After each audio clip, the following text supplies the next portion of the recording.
Dans la presse, avec ce matin, Natalia Odisharia. Bonjour Natalia. Bonjour Damien. Et on commence d'abord par cet accord de paix donc proposé par Donald Trump au cœur des discussions à Genève autour de l'avenir de l'Ukraine, mais aussi donc dans la presse ukrainienne ce matin.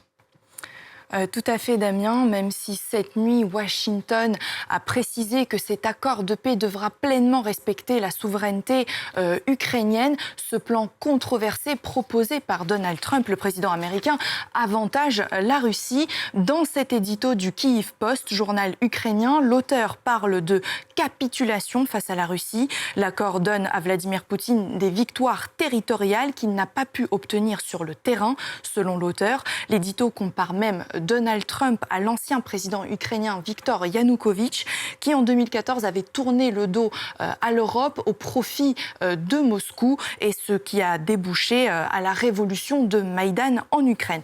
Capitulation, c'est également l'avis de cet autre édito, cette fois-ci dans le Kyiv Independent. L'auteur souligne que ce plan, rédigé en grande partie par des responsables russes, affaiblit la souveraineté de l'Ukraine en légitimant des demandes de Poutine telles que la sécession de territoire et la réduction de la taille de l'armée ukrainienne. Il dénonce également l'incapacité des États-Unis à faire pression sur la Russie.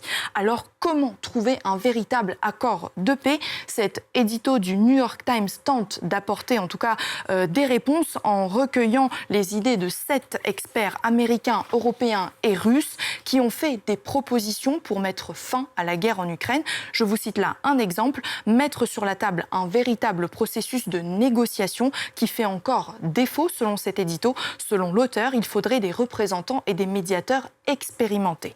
En tout cas, après de vives critiques, les États-Unis promettent de revenir sur cet accord de paix actuellement discuté à Genève. Les pays européens, de leur côté, ont eux proposé leur propre alternative de paix.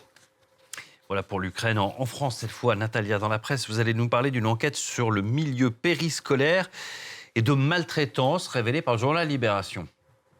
Oui, c'est la une du journal ce matin. Regardez, une enquête qui révèle une mécanique des violences, brimades, insultes, parfois même des violences sexuelles de la part de certains animateurs envers des enfants dans le périscolaire, vous l'avez dit, c'est-à-dire la prise en charge des enfants avant ou après l'école, incluant la maternelle. L'enquête raconte ici que les signalements pour maltraitance et abus sexuels sont en hausse et cite des exemples concrets dans la capitale, à Paris.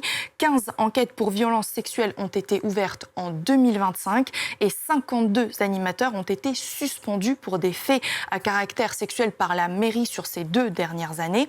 Libération explique également que la profession est peu encadrée avec des exigences de recrutement aléatoires. Et pour illustrer ce propos, ce dessin, cette caricature, voilà, vous voyez un animateur qui postule et qui dit « Je certifie pouvoir m'occuper des enfants, signé moi ». Et le recruteur qui dit « il a l'air bien, problème réglé » tout simplement. Donc dans cette enquête, vous pouvez également retrouver une interview de la chef du parquet des mineurs de Paris qui explique comment recueillir la parole des enfants et donne des pistes aux parents concernés sur comment réagir pour ne pas compromettre l'enquête judiciaire. À lire donc dans le journal Libération. Allez, toute autre chose, Natalia, pour terminer, un autre sujet, vous allez nous parler de la capitale mondiale du divorce. Alors Damien, sans tricher, est-ce que vous avez réussi à deviner le nom de la ville ? Moi, je dirais Paris. Mais...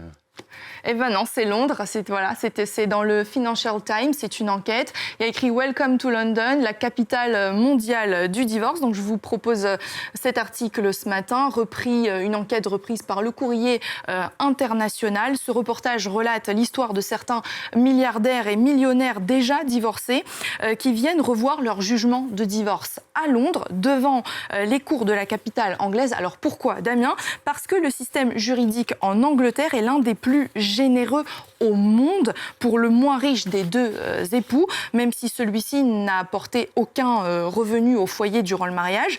Dans ce reportage, on apprend qu'une certaine Natalia Potanina, l'ex-femme du milliardaire russe Vladimir Potanin, dont la fortune est estimée à 20 milliards de dollars, a obtenu lors de son divorce, attention, en 2014 en Russie, 40 millions de dollars. Mais après une longue bataille judiciaire pour rejuger son divorce, cette fois devant les tribunaux britanniques, elle pourrait prétendre à 6 milliards de dollars selon ses propres estimations, nous dit le journal, donc la différence est énorme.